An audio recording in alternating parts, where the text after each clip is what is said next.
CBSE board 2025 का PYQ है। यहाँ दिया हुआ आपको A vector plus B vector plus C vector equal to आपको 0। ए मॉड की वैल्यू, ए मैग्नीट्यूड की वैल्यू आपको दिया हुआ है यहाँ अंडर रूट 75, बी मैग्नीट्यूड की वैल्यू, सी मैग्नीट्यूड की वैल्यू आपको यहाँ गिवन दिया हुआ है। तो क्या करेंगे आपको, यहां मांग रहा है find the angle between B और सी, जिसके बीच का एंगल निकालना है। बी और सी को वन साइड रखना है, बाकी को अदर साइड भेजना है। तो वहां बोलिए बी वेक्टर और plus C vector equal to, यहाँ 0 है, यहाँ आपको ए माइनस आ जाएगा, A vector minus A vector. अब क्या करेंगे, फाइंड करना है एंगल बिटवीन का। तो स्क्वायरिंग कर दिए both side, squaring on both side,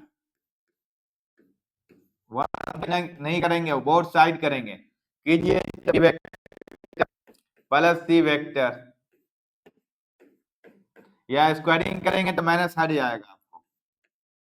चलिए ये हो जाएगा आपको ए प्लस बी का होल स्क्वायर पढ़िए आप।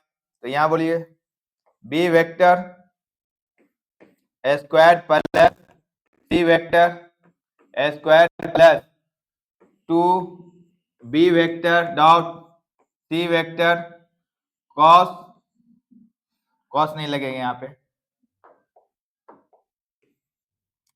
इक्वल टू देना आपको ए वेक्टर स्क्वायर। ठीक है, अब क्या करना है इसको, अगर B vector dot B vector दिया हो तो इसको हम लिख सकते हैं बी वेक्टर का स्क्वायर। इसको हम लिख सकते हैं, हमको बी वेक्टर मैग्नीट्यूड का स्क्वायर लिख सकते हैं। ठीक है, देख लिए आप।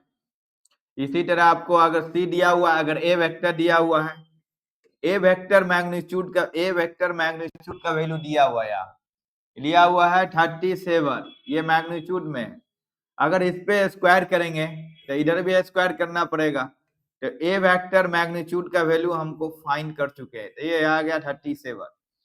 आपको वो निकालना है क्या, बी वेक्टर है आपको की वैल्यू दे रखा है 3, इसको हम यहां दिया हुआ आपको, इसको मैग्नीट्यूड में बनाइए, इसको हम लिख सकते हैं इस मैग्नीट्यूड हटाएंगे,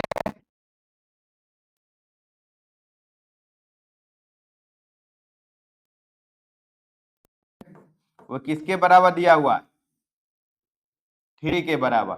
इसका मतलब होता है बी वेक्टर स्क्वायर। ठीक है, यहाँ 3, आपको चाहिए मैग्नीट्यूड, ये रूट के अंदर में आया, हमको चाहिए मैग्नीट्यूड का स्क्वायर। तो इस पे भी स्क्वायर, इस पे भी स्क्वायर, इसको कैंसिल कीजिए तो क्या होगा, बी वेक्टर मैग्नीट्यूड का स्क्वायर, ये आपको आएगा 9। तो इसी तरह यहाँ कीजिए।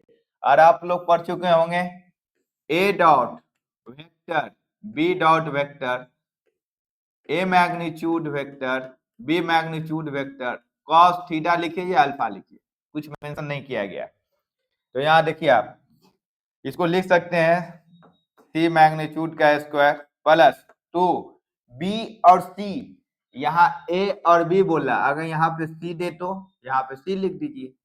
तो सी डॉट बी वेक्टर, यानी सी का मैग्नीट्यूड, सी वेक्टर का मैग्नीट्यूड और बी वेक्टर का मैग्नीट्यूड और कॉस थीटा लिखिए आप इसकी जगह।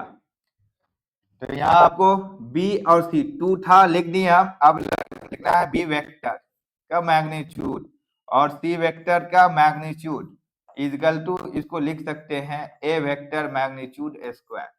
वेक्टर चैप्टर पढ़ेंगे तो समझ में आ जाएगा क्लियरली।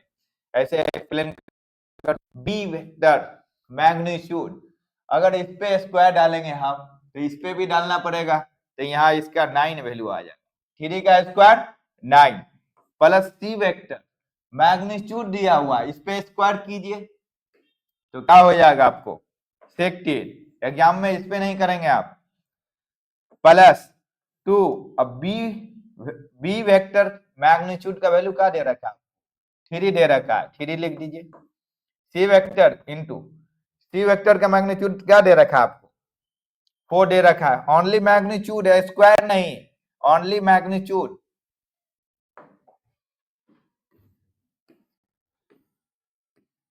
देखिए यहाँ ओनली मैग्नीट्यूड निकला है ना, सी वेक्टर, तो यहाँ हो गया 4 और कॉस थीटा, यहाँ कॉस थीटा भूल गए थे हम, कॉस थीटा इजकल टू ये।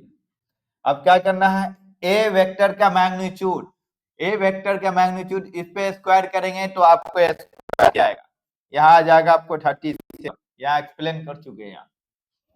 अब इसको एंगल फाइंड करना है, तो एंगल वाले को एक साइड, बाकी को उस साइड, तो ये हो गया आपको 25, इस साइड कीजिए आपको, तो या इससे मल्टीप्लाई कीजिए, इससे मल्टीप्लाई कीजिए, तो कितना हो गया 24 कॉस थीटा 37 माइनस 25 हटाइए आप, तो ये कितना आएगा आपको, ये आपको आ जाएगा 2, ये आ जाएगा आपको 1, 24 कॉस थीटा इजकल टू 12। इसको सॉल्व कीजिए आप, तो ये कॉस थीटा को फिर कीजिए, एंगल निकलना है 12/24, देखिए तो क्रॉस मल्टीप्लिकेशन करेंगे नीचे, इसको कैंसिल कीजिए नीचे ऊपर, तो 1/2 आ जाएगा। अब कॉस के टेबल में देखिए 1/2 किसकी वैल्यू है, तो ये आपको कॉस π/6 की वैल्यू है, π/3, 60 डिग्री कॉस 1, ये कैंसिल, एंगल क्या निकल गया π/3, 60 डिग्री भी आप लिख सकते हैं, या थीटा इजकल टू 60 डिग्री भी लिख सकते हैं, मर्जी आपकी है। आंसर देखिएगा क्या है, अगर प्रूफ करने देगा दोनों में कोई एक देगा, नहीं एक्सप्लेन करने देगा तो आपको कोई भी लिखिए। नेक्स्ट